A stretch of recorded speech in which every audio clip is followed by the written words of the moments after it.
Real talk, real talk, real talk, real talk, real talk.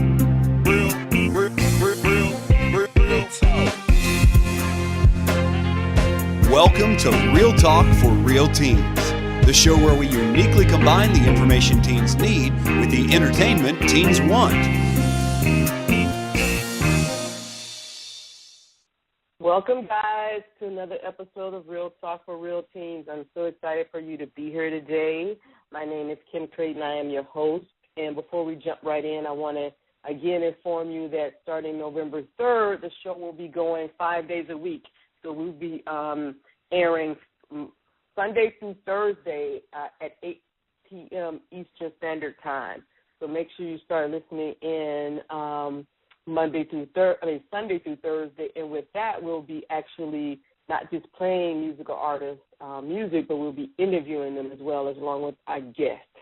So today I have Simone Bernstein. Are you there, Simone? I am. Thank you, Kim, for having me. I'm so excited to be here on your show. Well, I'm so excited to be here. We waited a while to get this interview scheduled and for this day to finally arrive, and I'm excited to hear what we're going to talk about. So why don't you introduce yourself to the listeners? Well, my name is Simone Bernstein, and I'm 21 years old, and I'm a senior at St. Bonaventure University in Western New York, and I'm the co-founder of Volunteer Nation. Volunteer Nation is a national nonprofit organization that connects young people throughout the world with volunteer opportunities and helps youth find ways to start their own service projects within their own communities. Wow, that's great. And I want you to spell that because I don't want them to think it's Volunteer Nation. Spell your name of your organization. So it's Volunteer Nation, VOLUNTEEN Nation, NATION.org. All right, guys. So it's Volunteer, TEEN Nation.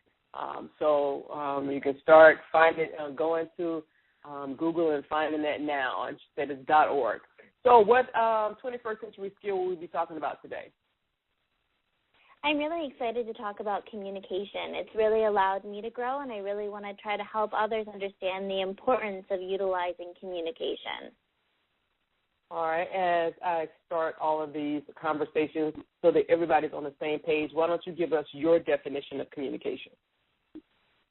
So my definition of communication is the activity of conveying information through the exchange of your own thoughts and messages, whether it's through email, whether it's through texting, whether it's over the phone. It's really important for young people to understand how to best communicate because it's a skill that will allow you to grow and develop throughout your lifetime. Okay. So I'm going to let you start this conversation, and as you know, I don't do interviews. We're just going to have a little chat like we're talking over coffee, and we're going to just explore this topic or 21st century skill of communication. Sounds great. Well, I think it's extremely important for young people to realize that if they have a question or a concern or if they want to start a volunteer opportunity and they don't know where to go, to really ask questions. And that's why communication is so important. It's important to be able to ask your peers and to ask people that are influencers in the community to be able to assist you. Without asking for help, no one's going to come to you and support you. So it's really important for young people today to be able to ask for assistance and to be able to utilize their skills, whether through writing or over the phone. It's important for them to be able to ask for help. And in that same thing, it's also communication is such a big part of the puzzle in just identifying what those needs are that your community rather locally, nationally, internationally are.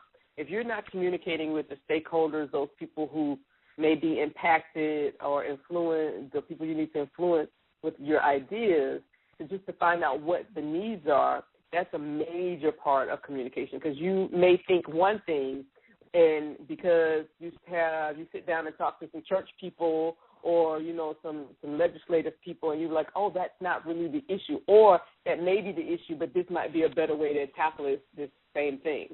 Or that they've tried to tackle it the way I've I'm thinking, and it didn't work, and these are the things that they learned from it.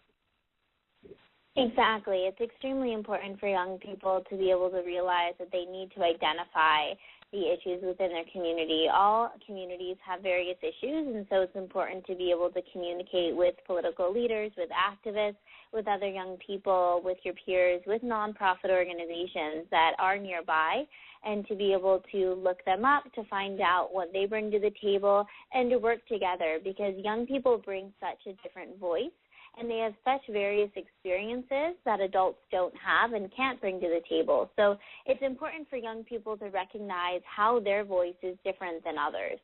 And to value that. And I've talked to a lot recently about that youth participation part. And young people, they feel so marginalized a lot of times in society, and a lot of adults don't see the value in what they're doing, and they should not allow those beliefs or those situations to stop them or to hinder them from moving forward what they're doing. What I want to talk to you about is, could you give us some background on how you said your co-founder, how you guys got started?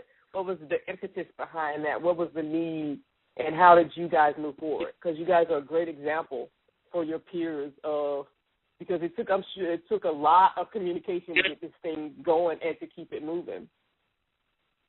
Yeah, so I actually work with my brother, and I started Volunteer Nation when I was 12 years old. I wanted to volunteer, but couldn't find an organization that would accept young volunteers.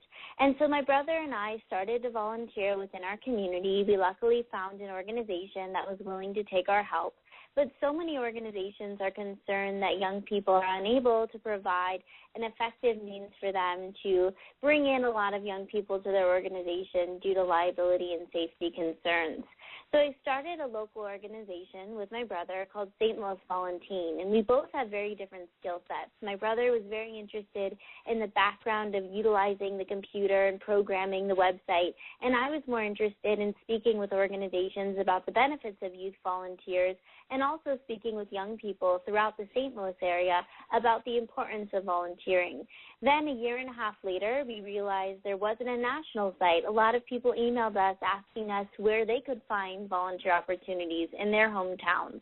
So we created volunteernation.org in March 2012 and have helped more than 35,000 kids this year find volunteer opportunities in their community. So it's definitely taken a lot of communication, especially since my brother and I are running the site together with more than 200 young people on our team. Well, I want to get more into the definitely more continue the conversation about the 21st century skill of communication, but I just want to, before we move on, to just bring attention to just wave a little red flag in the fact that people are constantly saying that young people have very little value, and I commend you guys for wanting to do something instead of saying they won't let me. You guys found a way to do it, and that's really a sad statement, and also a testament to the environment in which we live in now. That young people young people aren't allowed to volunteer because of liability issues. That's very sad.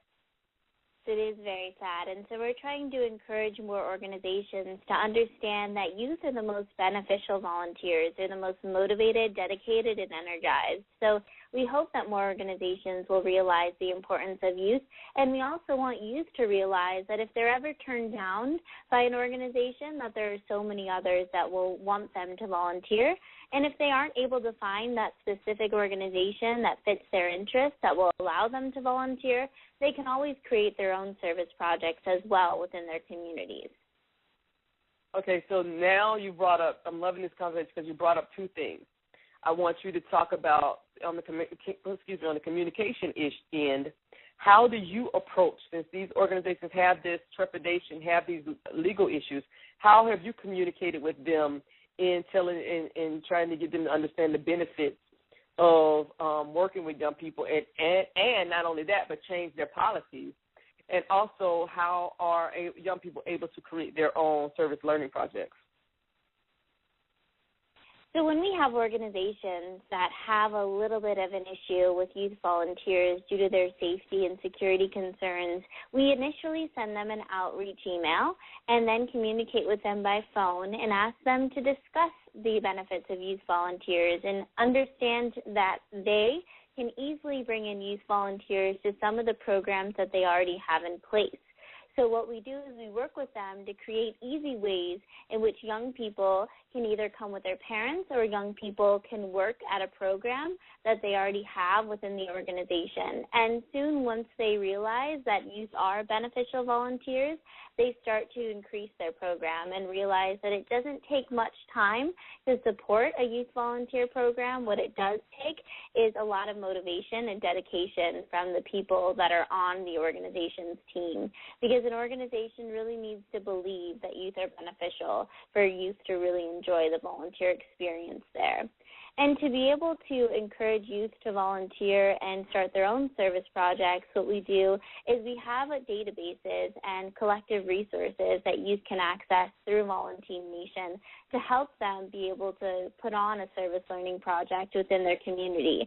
And we allow them to talk to other peers and also with other ambassadors that are on our team so they get that personal connection and that peer-to-peer mentoring experience. Because what's so unique about Volunteer Nation is that we are your organization run by young people under the age of 25. So we really want to allow young people that are of our same ages to realize that we are the same age and they can also do something in the community just like people on our team have.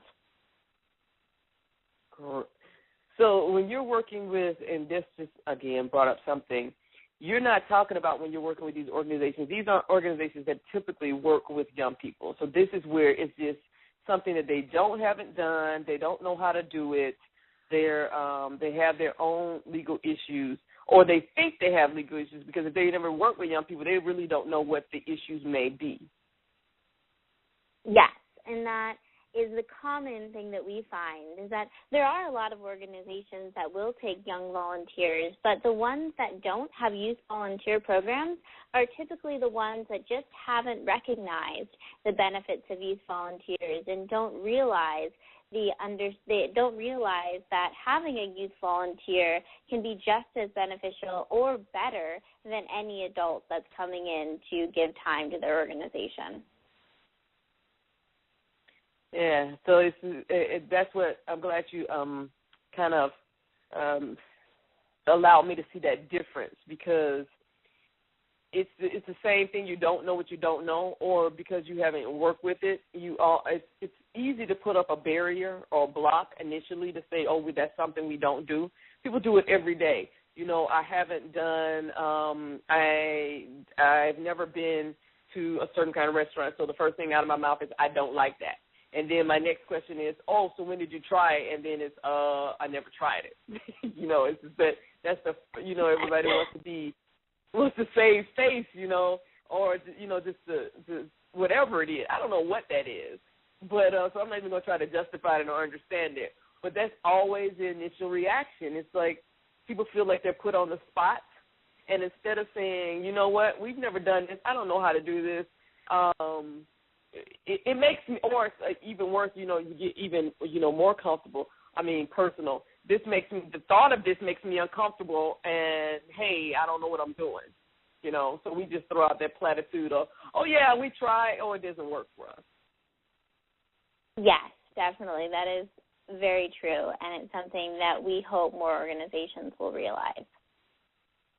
So in this conversation about, well, I want to know more about you. So are you the oldest or your brother the oldest? I am 2 years older than my brother. Okay, so he's 19. And so are you guys at the same college? We are at different schools. So I go to school at St. Bonaventure, and he goes to school at the University of North Carolina, Chapel Hill. So we are very far apart, and we do not see each other regularly since we go to different institutions, but we communicate on a daily basis through email, through texting, through Skype. through phone calls. So there are various ways in which we have to communicate because we're running an organization together and we're managing various people. And so it's important for us to realize that although we are in separate locations and that can be difficult, we had to find a way in which we could communicate effectively. And technology today makes it so easy to be able to do that. Exactly, and that's what I really want young people. Again, this show is targeted to 18 to 25-year-olds, and I really want young people to understand that the toy that you have in your hand is a phenomenal tool. It is a tool that I must admit I am envious of. I wish I would have had something like this at my age. I mean, when I was your age, there was, I'm trying to think, we did have answering machines, but when I was literally, that was in the 70s and 80s. That was not long ago. This stuff that's what you guys don't get. You laugh, but this stuff has rapidly taken over in a very short time. I mean, I'm talking 20, 30 years. I mean, when we missed phone calls, we missed phone calls. You know, it was just, hey, you get it. Somebody, when you get home and say, hey, somebody called you. There was no answer machine. There was no call waiting. There was no, and so I'm not talking about my parents growing up. I'm talking about me, and I'm just 44. So this stuff is fairly, new, brand new, and it's changing every single day. One thing I want you to talk about are some mistakes you made with communication, and not only that, but how did you fix them? Well, there's a lot of times when I had trouble even putting together an email when I originally started the organization. I never felt like within school I was taught how to professionally write an email. And so that was something that I originally struggled with and something that I had to learn outside of the classroom. And that's something that I hope young people will realize is that you need to make sure that you understand how to send a professional email and how to avoid making simple grammatical errors which people easily catch when they read emails and they open their inbox. And so there were many times in which I realized that I needed to start at square one and figure out how to structure my emails so that I would get more responses. The other problem and thing that I've had to challenge with over the course of running a nonprofit organization is realizing that sometimes people won't respond to you. And so I've realized that I have to not only send an email, but maybe make a phone call or maybe actually send them a personal letter. And so there are a lot of times when I had to step back and realize that some of the tools and methods of communication that I was utilizing that I thought were effective for communicating with some people of different generations weren't working. And so I needed to change my methods and figure out the best ways to communicate with particular people may be different than others. That's huge because I find that most young people write in one style, and that's how they speak. And it doesn't matter if it's auditory, if it's written, whatever. I receive emails or someone says, I need you to review a research paper or whatever. And in the first sentence, I'm like, I can't read this. You just got to go back and fix this. And they don't have a clue of what I'm talking about. They can't even recognize the difference between conversational English or communication and something that's professional or something that's for a scholarship or something that's for, there are different ways of communicating. You have to figure out how to communicate based on your audience. And so you're saying that about, hey, this guy who's been running his nonprofit for 50 years, he might not, the email thing, he might even be answering his email. So you might have to call him on the phone because he may still have a Rolodex, guys. If you don't know what a Rolodex is, it's this thing on a wheel that has these papers in it that people wrote on that put business information in. That was the contact. Wow, I don't know. Yeah, I have no idea what that is, and that's what. Oh, that's so funny. So I've definitely learned even something new right now. But yeah, why don't you I definitely Google that? You made me feel so old. Google that. I feel so old right now. I will definitely do that. Wow, no. It was this.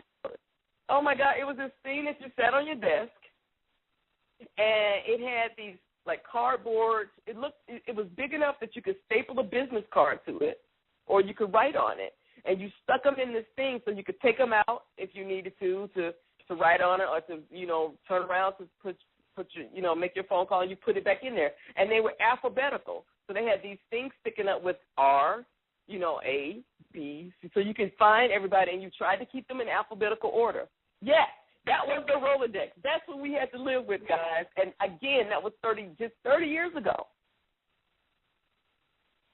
Wow, it is amazing how quickly times have changed, and the modern technology that we have available now is so helpful. And even when I look at social media, I mean, social media is a form of communication that has helped us grow and dramatically changed over the past 5 years. And so even when, putting something out on Twitter or Facebook, you have to use different styles. And to attract people and to get people's attention, you have to look at the best ways of communicating and marketing your idea. And so we've learned best how to use Twitter as opposed to Facebook and not using them in the same way. And so it's been a learning process for us, and that's something that I want all young people to recognize, is that I've made a lot of mistakes. I've learned a lot of skills.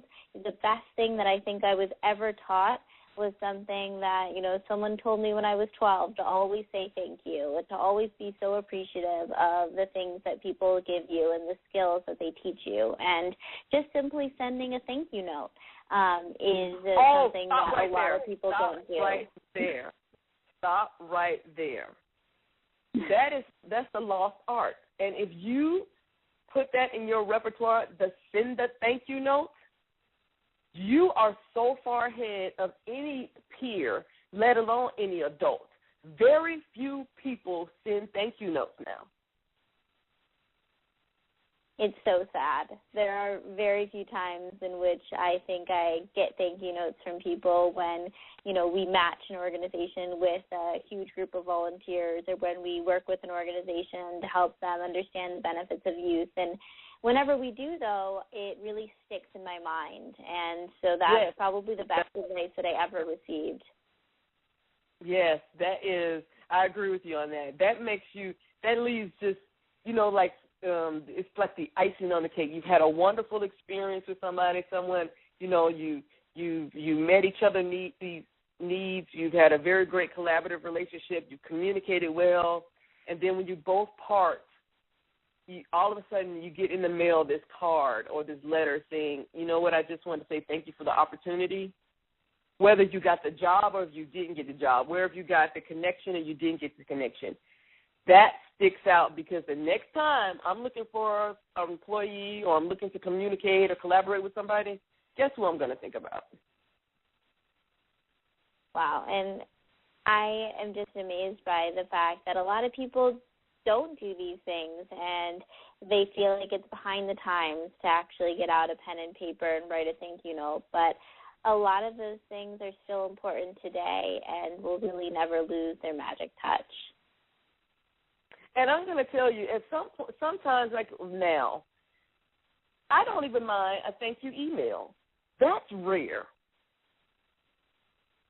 That's so rare to read in somebody's, not only when you've had a contact with them, just when you get back to your office, hey, I just wanted to send you this note to say thank you for meeting. But when when I'm corresponding with someone, I'm forever putting please and thank yous in my emails, in my communications. Thank you for just responding to me. Thank you for your interest. Anybody who's been on this show has gotten an email of that sort to me. Thank you so much for being interested in coming on the show, and da-da-da-da-da, because that means something. Right. It definitely does. And The other thing that a lot of young people forget when communicating via email, which is a popular method to communicate when trying to get your point across professionally, is not only sending a thank you note and to really be upfront with your ask or your question, but also to respond to emails promptly and to understand that people appreciate that and recognize when emails are responded to in a short amount of time. So, like, common things like that seem very small, but in reality, to the receiver, to the person on the responding end, it means a lot when you respond quickly. And it's the same thing with text messages. We're talking about all forms of communication. No one's asking you to drop everything every time someone responds, sends you something. But think about when, and I'm just going to, make it really personal. Think about when that boyfriend or girlfriend or whatever, you send that text message or whatever, and they don't respond. It ticks you off, and it's just a form of courtesy. It's simple as, I do it all the time. I can't talk right now, but I'll get back to you. It's just that's what it is.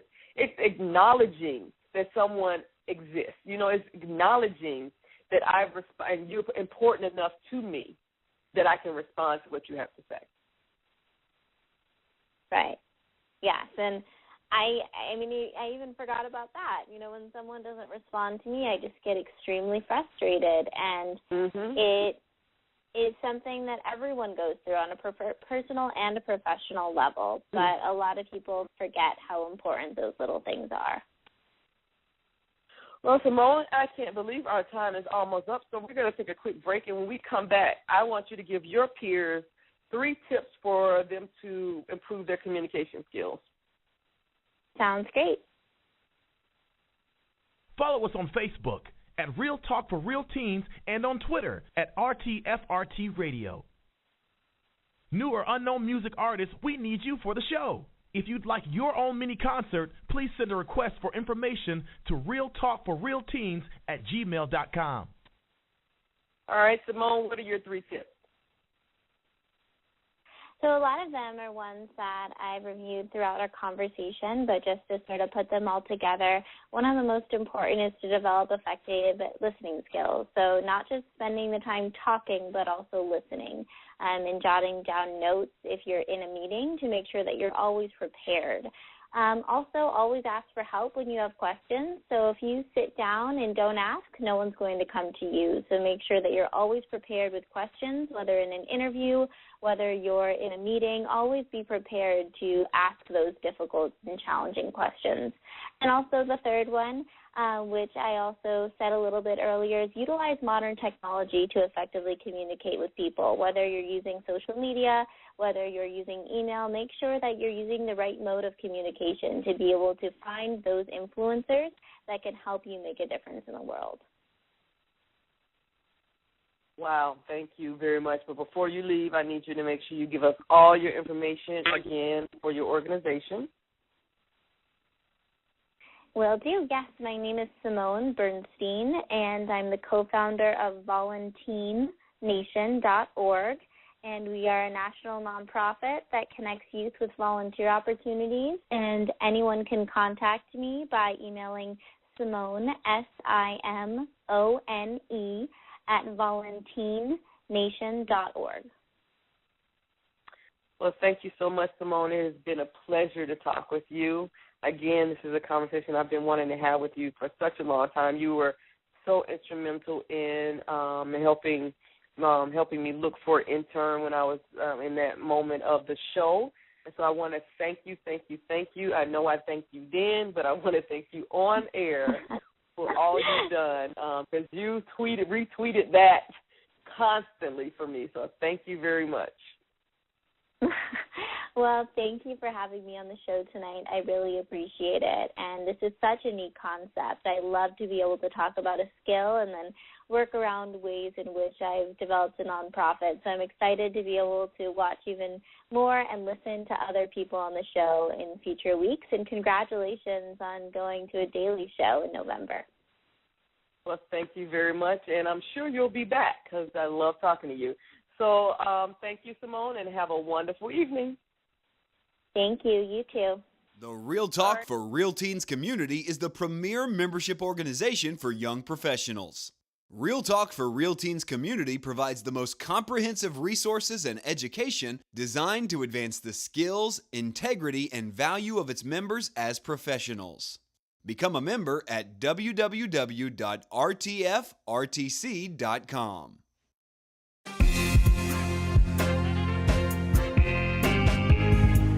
Thank you for listening, and join us every Sunday through Thursday at 8 p.m. Eastern for more Real Talk for Real Teens.